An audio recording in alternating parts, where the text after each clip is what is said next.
అనగనగా ఒక అడవిలో ఒక రెండు కోతులు ఎంతో స్నేహంగా ఉండి ఒక కోతి కనిపించకుండా పోయింది ఒకరోజు. సరే, అది ఎక్కడికి వెళ్ళిందా అని రెండో కోతి వెతుకుతూ ఉంది. అనుకోకుండా ఒకరోజు జూలో కనిపించింది. అరే, నువ్వు ఇక్కడేం చేస్తున్నావు? ఏం లేదు, నన్ను బంధించేశారు ఇక్కడ, నేను ఇక్కడి నుంచి బయటకు రాలేను.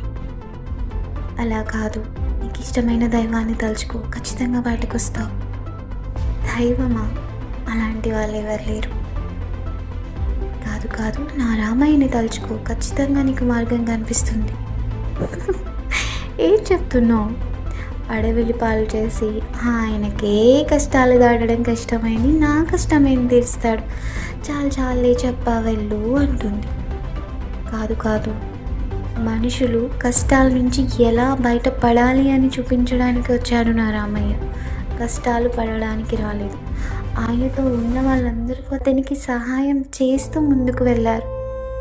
సో మన కష్టకాలంలో మంచి మార్గం కనిపించడానికి, మనం ఎలా ఉంటే కనిపిస్తుంది అనడానికి, మనకు చూపించడానికి ఆయన అవతరించాడు. ఒకసారి తలుచుకొని చూడొచ్చు కదా నా కోసం. సరే, చూద్దాం.